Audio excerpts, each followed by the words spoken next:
The Katha Upanishad. Death as teacher. May the Lord of Love protect us. May the Lord of Love nourish us. May the Lord of Love strengthen us. May we realize the Lord of Love. May we live with love for all.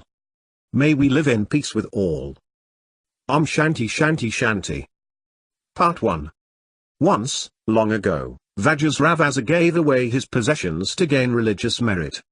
He had a son named Nachiketa who, though only a boy, was full of faith in the scriptures.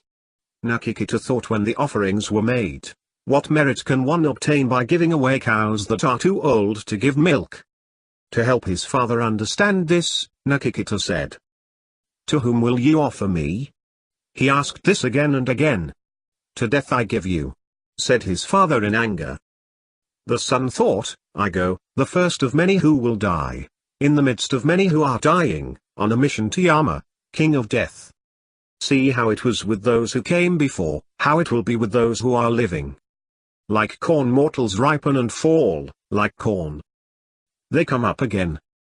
Nachiketa went to Yama's abode, but the king of death was not there. He waited 3 days. When Yama returned, he heard a voice say, "When a spiritual guest enters the house, like a bright flame, he must be received well, with water to wash his feet. Far from wise are those who are not hospitable to such a guest. They will lose all their hopes, the religious merit they have acquired, their sons and their cattle." Yama says, "O spiritual guest, I grant you 3 boons to atone for the 3 inhospitable nights you have spent in my abode. Ask for 3 boons, 1 for each night." Nachiketa says, "O king of death, as the first of these boons grant that my father's anger be appeased, so he may recognize me when I return and receive me with love." Yama says, "I grant that your father, the son of Udalaka and Aruna, will love you as in the past. When he sees you released from the jaws of death, he will sleep again with the mind at peace." Nachiketa says, "There is no fear at all in heaven, for you are not there, neither old age nor death. Passing beyond hunger and thirst and pain, all rejoice in the kingdom of heaven. You know the fire sacrifice that leads to heaven, O king of death. I have full faith in you and ask for instruction. Let this be your second boon to me." Yama says, "Yes, I do know, Nachiketa, and shall teach you the fire sacrifice that leads to heaven and sustains the world, that knowledge concealed in the heart. Now listen." The narrator speaks. Then the king of death taught Nachiketa how to perform the fire sacrifice, how to erect the altar for worshipping the fire from which the universe evolves. When the boy repeated his instruction, the dread king of death was well pleased and said, "Let me give you a special boon. This sacrifice shall be called by your name, Nachiketa. Accept from me this many-hued chain too." Those who have thrice performed this sacrifice, realized their unity with father, mother, and teacher, and discharged the 3 duties of studying the scriptures, ritual worship, and giving alms to those in need, rise above birth and death. Knowing the god of fire born of Brahman, they attain perfect peace.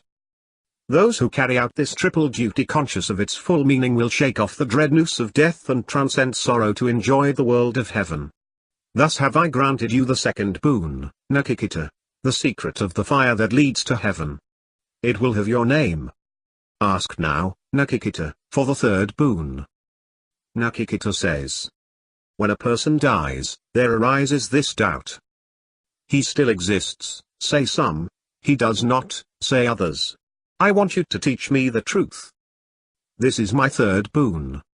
Yama says, "This doubt haunted even the gods of old, for the secret of death is hard to know. Nachiketa, ask for some other boon and release me from my promise." Nachiketa says, "This doubt haunted even the gods of old, for it is hard to know, O death, as you say. I can have no greater teacher than you, and there is no boon equal to this." Yama says, "Ask for sons and grandsons who will live 100 years. Ask for herds of cattle, elephants and horses, gold and vast land, and ask to live as long as you desire. Or, if you can think of anything more desirable, ask for that, with wealth and long life as well. Nakikita, be the ruler of a great kingdom, and I will give you the utmost capacity to enjoy the pleasures of life.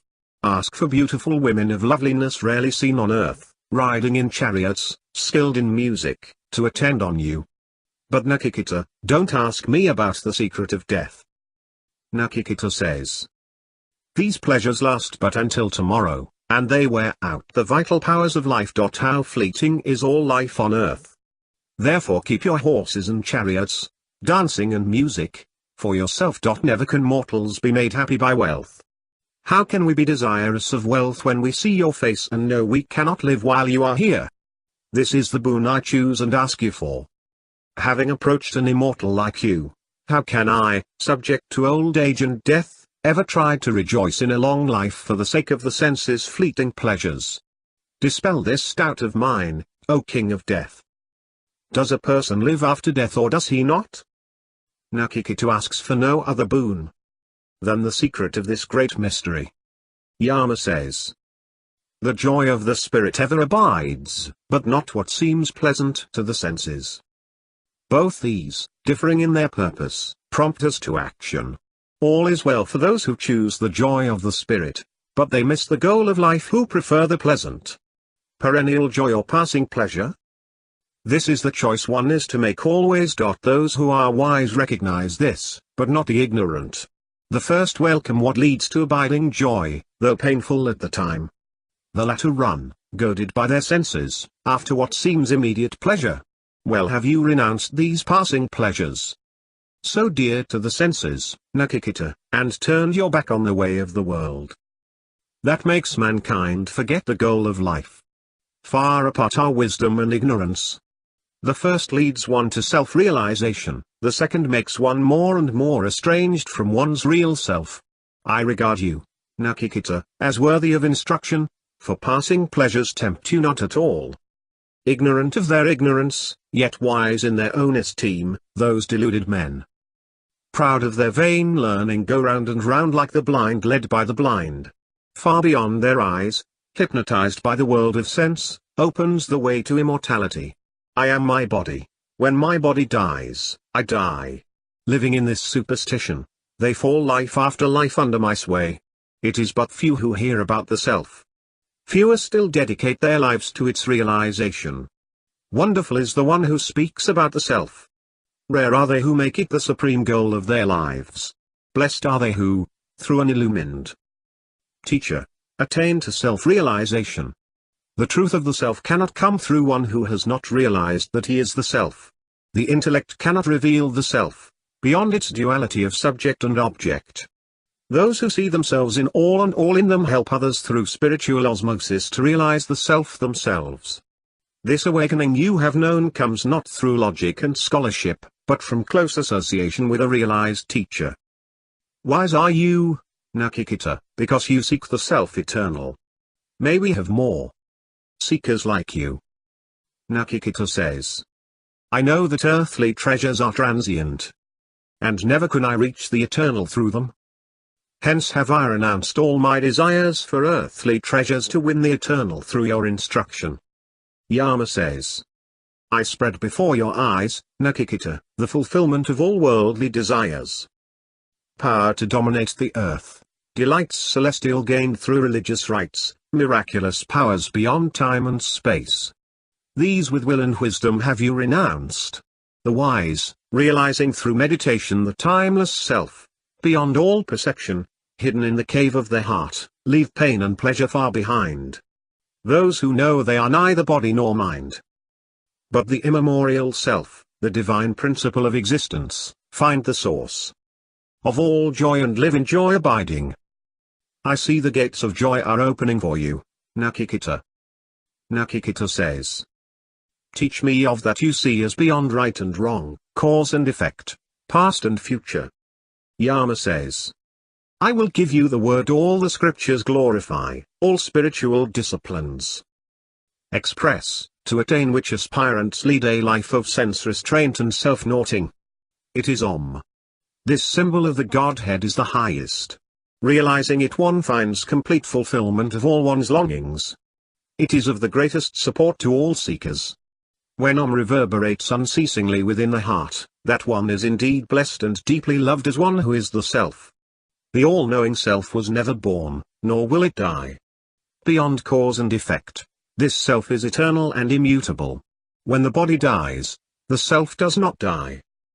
If the slayer believes that he can kill, or the slain believes that he can be killed, neither knows the truth. The eternal Self slays not, nor is ever slain. Hidden in the heart of every creature exists the Self, subtler than the subtlest, greater than the greatest.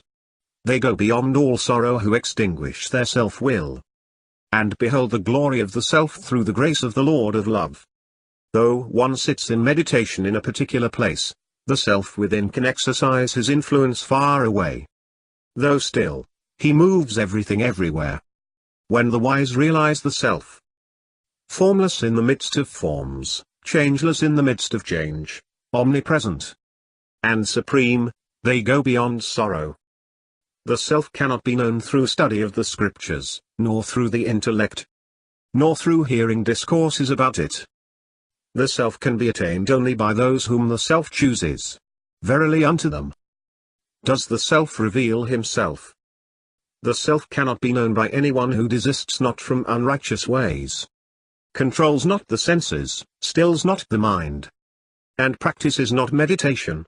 None else can know the omnipresent Self, whose glory sweeps away the rituals of the priest and the prowess of their warrior and puts death itself to death. In the secret cave of the heart, two are seated by life's fountain.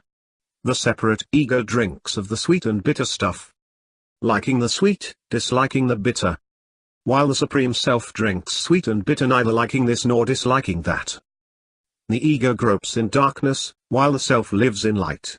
So declare the illumined sages and the householders who worship the sacred fire in the name of the Lord. May we light the fire of Nikikata that burns out the ego and enables us to pass from fearful fragmentation to fearless fullness in the changeless whole. Know the Self as Lord of the chariot, the body as the chariot itself, the discriminating intellect as the charioteer, and the mind as reins. The senses, sailor-wise, are the horses. Selfish desires are the roads they travel. When the Self is confused with the body, mind, and senses, they point out, he seems to enjoy pleasure and suffer sorrow. When a person lacks discrimination and his mind is undisciplined, the senses run hither and thither like wild horses. But they obey the rein like trained horses when one has discrimination and has made the mind one-pointed. Those who lack discrimination, with little control over their thoughts and far from pure, reach not the pure state of immortality but wander from death to death. But those who have discrimination, with a still mind and a pure heart, reach journey's end, never again to fall into the jaws of death. With a discriminating intellect as charioteer and a trained mind as reins, they attain the supreme goal of life, to be united with the Lord of Love. The senses derive from objects of sense perception, sense objects from mind, mind from intellect, and intellect from ego, ego from undifferentiated consciousness, and consciousness from Brahman. Brahman is the first cause and last refuge. Brahman, the hidden Self in everyone, does not shine forth. He is revealed only to those who keep their minds one-pointed on the Lord of Love and thus develop a superconscious manner of knowing. Meditation enables them to go deeper and deeper into consciousness, from the world of words to the world of thoughts, then beyond thoughts to wisdom in the Self. Get up. Wake up. Seek the guidance of an illumined teacher and realize the Self. Sharp like a razor's edge, the sages say, is the path, difficult to traverse. The Supreme Self is beyond name and form, beyond the senses, inexhaustible, without beginning, without end, beyond time, space, and causality, eternal, immutable. Those who realize the Self are forever free from the jaws of death. The wise, who gain experiential knowledge of this timeless tale of Nakikita, narrated by Death, attain the glory of living in spiritual awareness. Those who, full of devotion, recite this supreme mystery at a spiritual gathering are fit for eternal life. They are indeed fit for eternal life. Part 2. The self-existent Lord pierced the senses to turn outward. Thus we look to the world without and see not the self within us. A sage withdrew his senses from the world of change and, seeking immortality, looked within and beheld a deathless self. The immature run after sense pleasures and fall into the widespread net of death. But the wise, knowing the self as deathless, seek not the changeless in the world of change. That through which one enjoys form, taste, smell, sound, touch, and sexual union is the self. Can there be anything not known to that who is the one in all? No one, no all. That through which one enjoys the waking and sleeping states is the self. To know that as consciousness is to go beyond sorrow. Those who know the self as enjoyer of the honey from the flowers of the senses, ever present within, ruler of time, go beyond fear. For this self is supreme.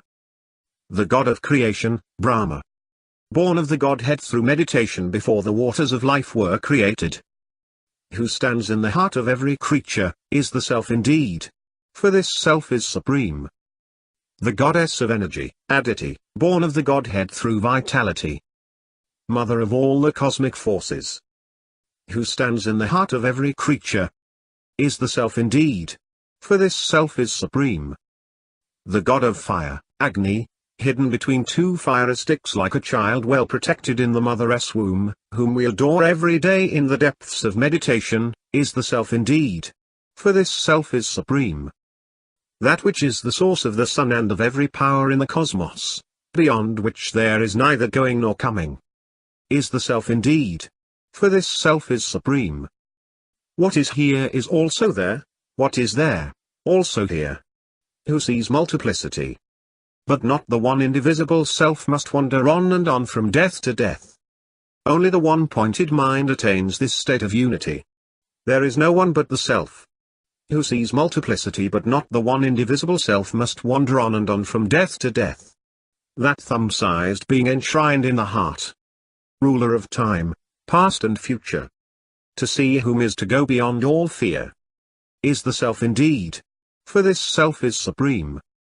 That thumb-sized being, a flame without smoke, ruler of time, past and future, the same on this day as on tomorrow, is the self indeed. For this self is supreme. As the rain on a mountain peak runs off the slopes on all sides, so those who see only the seeming multiplicity of life run after things on every side. As pure water poured into pure water becomes the very same, so does the self of the illumined man or woman, Nakikita, verily become one with the Godhead. There is a city with 11 gates of which the ruler is the unborn self, whose light forever shines. They go beyond sorrow who meditate on the self and are freed from the cycle of birth and death. For this self is supreme. The self is the sun shining in the sky, the wind blowing in space. He is the fire at the altar and in their home the guest. He dwells in human beings, in gods, in truth, and in the vast firmament. He is the fish born in water, the plant growing in the earth, the river flowing down from the mountain. For this self is supreme. The adorable one who is seated in the heart rules the breath of life. Unto him all the senses pay their homage. When the dweller in the body breaks out in freedom from the bonds of flesh, what remains? For this self is supreme. We live not by the breath that flows in and flows out, but by him who causes the breath to flow in and flow out. Now, O Nakikita, I will tell you of this unseen, eternal Brahman, and what befalls the self after death. Of those unaware of the self, some are born as embodied creatures while others remain in a lower stage of evolution, as determined by their own need for growth. That which is awake even in our sleep, giving form in dreams to the objects of sense craving, that indeed is pure light. Brahman the immortal, who contains all the cosmos, and beyond whom none can go. For this self is supreme. As the same fire assumes different shapes when it consumes objects differing in shape, so does the one self take the shape of every creature in whom he is present. As the same air assumes different shapes when it enters objects differing in shape, so does the one self take the shape of every creature in whom he is present. As the sun, who is the eye of the world, cannot be tainted by the defects in our eyes or by the objects it looks on. So the one self, dwelling in all, cannot be tainted by the evils of the world. For this self transcends all. The ruler supreme, inner self of all, multiplies his oneness into many. Eternal joy is theirs who see the self in their own hearts. To none else does it come. Changeless amidst the things that pass away. Pure consciousness in all who are conscious. The one answers the prayers of many. Eternal peace is theirs who see the self in their own hearts. To none else does it come. Nakikita says, how can I know that blissful self, supreme, inexpressible, realized by the wise? Is he the light, or does he reflect light? Yama says, there shines not the sun, neither moon nor star, nor flash of lightning, nor fire lit on earth. The self is the light reflected by all. He shining, everything shines after him. The tree of eternity has its roots above and its branches on earth below. Its pure root is Brahman the immortal, from whom all the worlds draw their life, and whom none can transcend. For this self is supreme. The cosmos comes forth from Brahman and moves in him. With his power it reverberates, like thunder crashing in the sky. Those who realize him pass beyond the sway of death. In fear of him fire burns. In fear of him the sun shines, the clouds rain, and the winds blow. In fear of him death stalks about to kill. If one fails to realize Brahman in this life before the physical sheath is shed, he must again put on a body in the world of embodied creatures. Brahman can be seen, as in a mirror, in a pure heart, in the world of the ancestors as in a dream, in the Gandharva world as the reflections in trembling waters, and clear as light in the realm of Brahma. Knowing the senses to be separate from the self, and the sense experience to be fleeting, the wise grieve no more. Above the senses is the mind, above the mind is the intellect, above that is the ego, and above the ego is the unmanifested cause. And beyond is Brahman, omnipresent, attributeless. Realizing him one is released from the cycle of birth and death. He is formless, and can never be seen with these two eyes. But he reveals himself in the heart made pure through meditation and sense restraint. Realizing him, one is released from the cycle of birth and death. When the five senses are stilled, when the mind is stilled, when the intellect is stilled, that is called the highest state by the wise. They say yoga is this complete stillness in which one enters the unitive state, never to become separate again. If one is not established in this state, the sense of unity will come and go. The unitive state cannot be attained through words or thoughts or through the eye. How can it be attained except through one who is established in this state oneself? There are two selves, the separate ego and the indivisible Atman. When one rises above I and me and mine, the Atman is revealed as one's real self. When all desires that surge in the heart are renounced, the mortal becomes immortal. When all the knots that strangle the heart are loosened, the mortal becomes immortal. This sums up the teaching of the scriptures. From the heart there radiate 201 vital tracts. One of them rises to the crown of the head. This way leads to immortality, the others to death. The Lord of Love, not larger than the thumb, is ever enshrined in the hearts of all. Draw him clear out of the physical sheath, as one draws the stalk from the manja grass. Know thyself to be pure and immortal. Know thyself to be pure and immortal. The narrator speaks. Nakikita learned from the king of death the whole discipline of meditation. Freeing himself from all separateness, he won immortality in Brahman. So blessed is everyone who knows the self. Om Shanti Shanti Shanti.